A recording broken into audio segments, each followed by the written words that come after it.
Hello. Today I want to talk about a habit that many people think is helpful, but in fact, it can destroy your happiness. I'm talking about perfectionism. We all want to do things well. We want to be good at our job, speak English fluently, look nice, be healthy, be kind, be smart. We want to be better. And that's a good thing. Improvement is a part of life. Learning, growing, becoming more confident, this is all wonderful, but sometimes we go too far. We start believing that we must be perfect. Perfect body, perfect life, perfect English, perfect everything. And that's when the problem begins. Perfectionism sounds like it's about high standards, but really it's about fear. Fear of not being good enough, fear of failing, fear of being judged, fear of making a mistake. So what do? We wait. We prepare more. We double-check. We don't try because we're afraid we'll do it wrong. And the result? Nothing happens. You don't speak because your English isn't perfect. You don't write because you think someone will laugh. You don't start your business, your project, your dream because it might not be good enough. And guess what? You stay stuck. Perfectionism keeps you in one place. It stops your progress. It steals your energy. It kills your confidence. Let me ask you something. What's better? Doing something imperfectly or doing nothing at all? Think about a child learning to walk. Do they wait until they're perfect? No. They try. They fall. They get up again. And no one says, "You're bad at walking." We celebrate every step, even if it's small or messy. That's how we should treat ourselves. Your English doesn't need to be perfect. It needs to be used. Speak, make mistakes, learn from them. That's how language works. Waiting until your English is perfect before speaking is like waiting until you refit before you go to the gym. It doesn't make sense. Progress comes from the doing, not from the waiting. Here's another problem with perfectionism.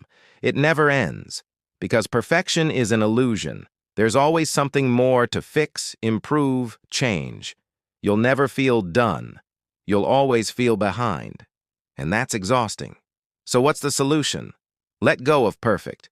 Choose progress over perfection. Speak with mistakes. Write with errors. Move forward, even if it's slow. You will learn faster. You will grow stronger. You will feel lighter, because now you're not chasing some impossible ideal. You're living. You're learning, you're improving, and that's enough.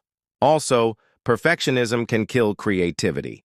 When you want things to be perfect, you stop experimenting. You stop having fun. You stop taking risks. And without risks, there is no growth. Think about artists, musicians, writers. They create a lot of bad work before they make something beautiful.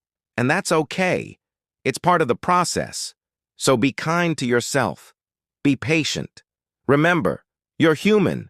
You'll make mistakes. You'll say the wrong word. You'll forget a sentence. So what? You tried. You learned. You lived.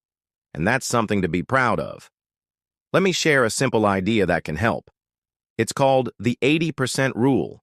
It means if something is 80% good, it's enough. Post that message. Send that email. Record that video. Say that sentence. Don't wait for 100%. 80% is more than enough to move forward. Over time, you'll improve. Not because you waited, but because you acted. Done is better than perfect. Always. Here's one more thing. People don't connect to perfection. They connect to honesty, to realness, to effort. So when you speak English and make a mistake, most people won't care. In fact, they'll respect you more. Because you tried. That's what matters. Not how perfect you were, but how real you were. So next time your perfectionism says, "Wait, that's not good enough," take a breath. Say, "It's enough for now." And move forward anyway. That's courage. That's confidence. That's real progress. Thank you for listening. You're doing better than you think.